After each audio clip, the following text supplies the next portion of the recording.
Introduction. I would today want to share how we are working on P4 in Japan because we are in almost same time zone.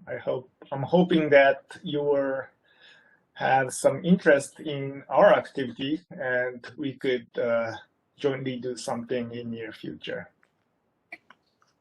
So, so let me first briefly go over why Toyota is working on P4. So since like 4 or 5 years ago, we are aggressively moving all vehicles to be connected to the network. So right now, I think more than you think, the data from vehicle is used for many services, like some insurance companies uses data from a vehicle to qualify the insurance contract, and we are also doing like remote monitoring of your vehicles, and we also collect data to generate maps more dynamically um, to help assist drivers. So to do this, we definitely need end-to-end networking to work properly. Most of the connection is done by cellular, the mobile phone network. And right now we have a data center, mostly one per each country. But I think we are thinking that because every year we are expecting growth in the vehicles connected to the network, we need to get the network itself more smarter so we could process heavy data in the edge and do more smart routing of the data over the network. So my role in Toyota is to find out a new technology like P4 and utilize it to help build such a smart network so we could enjoy our our driving experience more in future. And I also, as a partner, I work on some startup, helping startup to enter Japan. So I'm very interested in new technologies and how to apply it to the actual services. So I also help some operators like NTT in Japan to adopt such new technologies. And so to start introducing how we are doing, how the P4 community in Japan is, let me start from how I started working on P4. So for the past 10 to 15 years, my passion was to find the best platform to implement something new. The past, the switches were just switching packets, and we were busy stabilizing and making the performance improvements in the early internet area. But I think for the past 10, 15 years, we started to have enough performance for the basic functionality and started to make network more smarter. So as a start, because of the IPv4 address exhaustion, I thought we could use the network switches and ASICs to perform those kind of network functionalities more scalable. So I joined a startup having a flow router ASIC. People who is old enough might remember the Caspian, the flow router. And we used the assets from the Caspian company, which identifies many flows in the Ethernet ASIC, and which is somewhat programmable. So I built IPv4v6 translation gateway, which is NAT 6.4 in IETF, on top of that ASIC.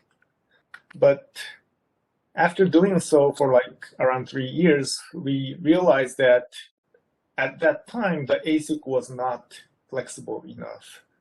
So I joined a startup using FPGA as a platform to introduce more flexibility in the high-performance network switches. And in that area, the OpenFlow was starting. So I was building FPGA-based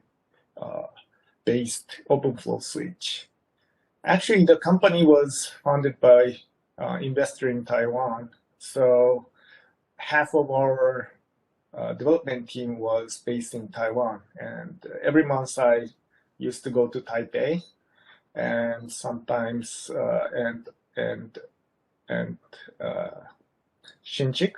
And so I really regret that I cannot visit in person today. So, but FPGA at that time is also not scalable enough. And we found a company called Cavium, which is no more in the market, had an ASIC called Xpliant, which is fully programmable. So, and it was based on Whitebox switch on the OCP. So I started building many features on top of it. So this is one of the applications I built on that time. I used the Whitebox switch, which has Xpliant switch ASIC.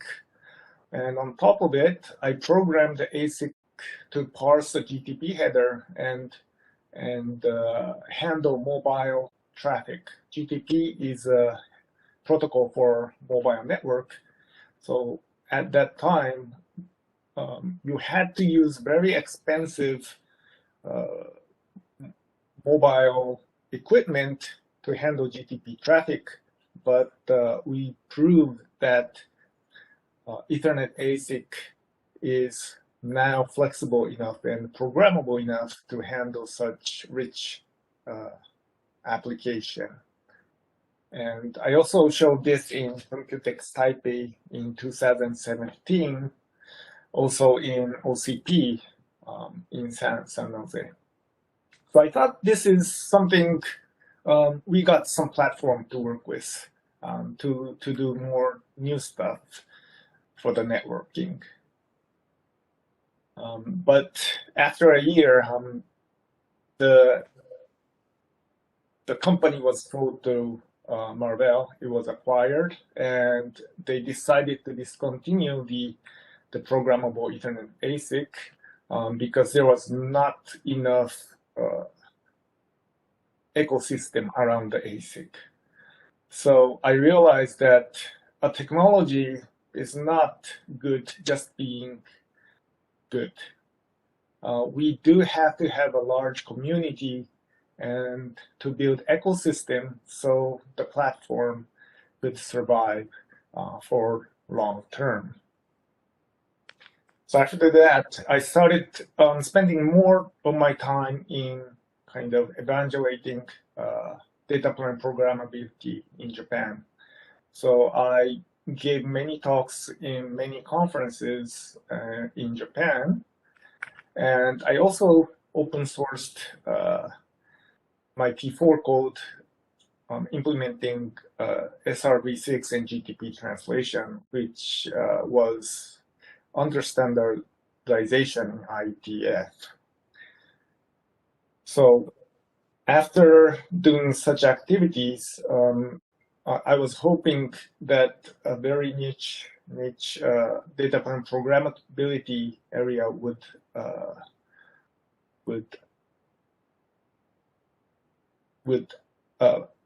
have more people interested in this area. And after a year or two, we had the very first people workshop in Tokyo. Actually, this was hosted by P4org and Barefoot Networks and some SI in Japan. And actually, I think even the host company did not expect, I think, that there was over 100 participants. And in 2018, P4 and data point programming was very, very niche, not as a niche technology. So this was a really surprise for everyone in Japan who is working in this area, that realizing there are many people who wants to discuss and work on this kind of technology. So after that, we finally formalized a Japan P4 users group with founding members from all over the industry, from the SIer, reseller, user companies, and technology vendors, and also a platform vendor like Intel. And we had the very first P4 users Japan meetup in 2 years ago, 2019. And surprisingly, it was there was close to 200 attendees in the meeting. And more than the number of people who came to the meeting, it was very fruitful that understanding not only vendors who want to sell something, but also there was a session from users who is demanding the technology, and also researchers working on the very new technology in Japan. So as you can see, there was the session was all by the users, academia research, and the technology providers, and also system integrator and value-added reseller. And this is very important because, like, Toyota as a user cannot deploy anything if there's no technology provider or system integrator in the ecosystem. So we kept this momentum, and we started hosting some hands-on workshop. We first did it in on-site, but last year we did it online because of the COVID-19. But we are having these not only just learning, but we have many people who is actually building something using P4 in Japan. And we had the second meeting in 2020. We had 7 live talk sessions and 7 recorded sessions. And this year, 2 months ago, we had the third meeting online. And by then we have a Slack channel, Snapwork group, workspace for discussion. And over the year, we have more than 1,000 messages exchanged, and we have around 200 members participating in this. So this is a program we had in the last meeting 2 months ago. And also this time there was many sessions from both academia and users and researchers. So that's the overview of how our community grew and how we are doing. And as a second half, I would like to introduce what kind of use cases is interested in Japan, introducing what was talked in the meetup 2 months ago. So one very popular solution in Japan, which is in production, is the mobile packet broker. Obviously, the P4 is very new technology, and for telco and big operators, it's difficult to kind of replace all the routers with P4, and obviously it's not needed. So the more complex and more feature-rich space is something P4 was demanded. So the SoftBank was the presenter, but there is many others using mobile packet broker in Japan. What this does is they're using Tofino P4 switch and parse the GTP and extension headers. And these packet brokers, for mobile network, the operators have to understand what's going on in each user's when, for example, if you have difficulty connecting to some websites, and if user asked help desk of the operators, they have to understand if it's an issue on some operator network or if the packet is not coming from the user. So for those kind of analytics, this packet broker would understand the details of the GTP header and correlate the GTP session to the user account and give visibility to the operator. And another thing is network latency monitoring system. This was developed by NTT Research and called Hammock. What this is doing is that because it's difficult for operators to replace the switches, obviously it will be a brownfield deployment. So mostly, even if you are using int, even if the operator thinks using int would be efficient, it would take like 3 to 7 years to replace all the switches because the actual service is running on top of it. So what they have invented is a way to utilize segment routing, and which is a source routing. So they send packet from this Hammock system with P4 switch, adding timestamp to the segment routing packet and send packet in multiple routes. And understanding delays from this Hammock system to all over the network, the system could calculate the delay between each router and switches, even if the router and switch in the existing service network does not understand like new technologies like int packet. And another one is a monitoring system.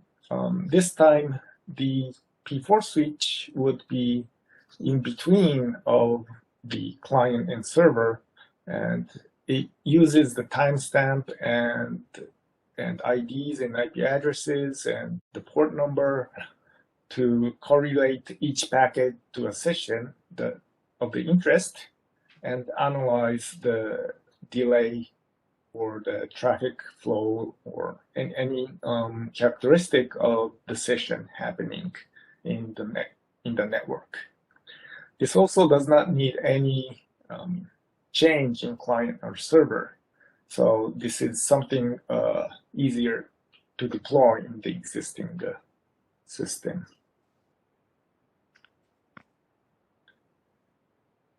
And another presentation we had from Academy is that in Japan, we are now building a P4 testbed all over the country, countrywide testbed. Actually, from a couple of years ago, we have uh, half government sponsored, I think, SDN research network, having the network from Hokkaido on the north end of the Japan to the south end of the Japan. So right now, this is run by OpenFlow, and we are trying to upgrade this to have not only OpenFlow, but could test any application built on top of P4. And obviously, not many people have access to this huge network. Only a handful of operator has this wide area network. So this testbed is built, so any researcher or any individual or small companies could use this testbed to test a large-scale network with new technologies.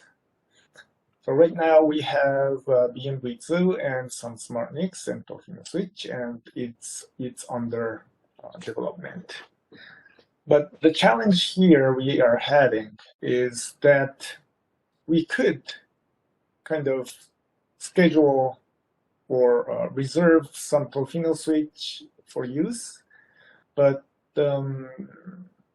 as you know, Tofino Switch is very powerful platform, and not everyone need full like 3 terabits or 12 terabits of performance for testing.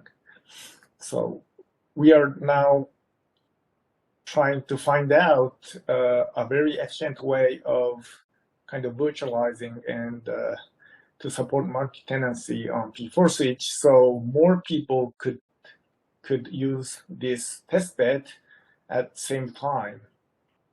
And we do not have concrete solution, obviously. So we are seeking for more people working on the P4 and multi-tenancy, so we could utilize insight from others to our network as well. So if there is anyone interested in P4 and multi-tenancy, please let us know. And so as the worldwide P4 community, we could find out some solution for these kind of stuff. So as the conclusion, this is how the summary status of P4 in Japan. So we see in the past 3 years, the platform is really starting to increase. Obviously, BNV on CPU is a good learning and POC platform. We also have some DPTK and XDP platform. We obviously have Switch ASIC as Tofino, and hopefully we have more ASICs as well. But in past a year or two, we are seeing more, not only Switch ASIC, but more SmartNICs kind of platform supporting P4, like Intel IPU and NVIDIA, Pensando, and many other FPGA-based SmartNICs. So this is very positive that we could think of many use cases using different platforms. But this area of technology, we think, is still just started. It's still evolving. So we are in the middle of finding the real application for each users. And to do that, we have to try more stuff, experiment more stuff, research more stuff, and share that knowledge together. The most difficult thing, when people try to join this ecosystem and community, it's very difficult to explain to your managers too why we need to spend time on P4. Because to explain that, you have to know well about P4, but obviously you need time and budget to understand P4. So people sharing the use cases and knowledge in the community would definitely help new people to join the community. So the openness of the current P4 community is key for the future growth. And as I presented, there are some use cases made public, but I believe that many real production use cases still not public. So I hope there would be many more users publishing what they have done in P4. So thank you for inviting me for today. And I see many sessions in the program. So I'm looking forward hearing those sessions, and hopefully I could bring back many use cases and ideas back to Japan P4 community after today's workshop. Thank you. Okay, thank you, Ebisawa-san. So I think we still have some few minutes for question. And, for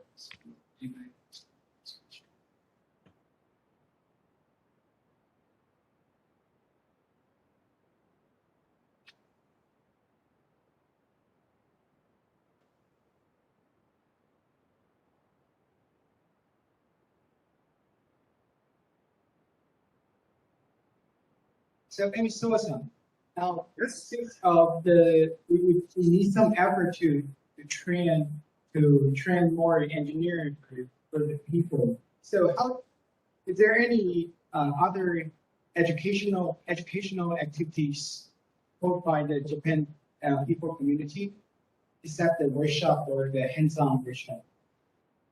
Is there any activity in the campus or in university?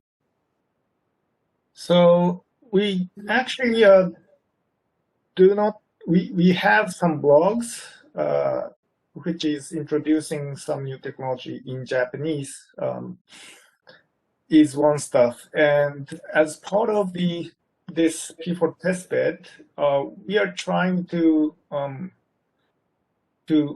open up some equipment so people could self-learn using these equipments, and we are trying to build some educational environment around this testbed, because obviously learning, just reading text would not be enough, and you need something to play with. So we're hoping that we could, from the vendors and from the academians, we could jointly utilize this P4 testbed for growing engineers interested in P4.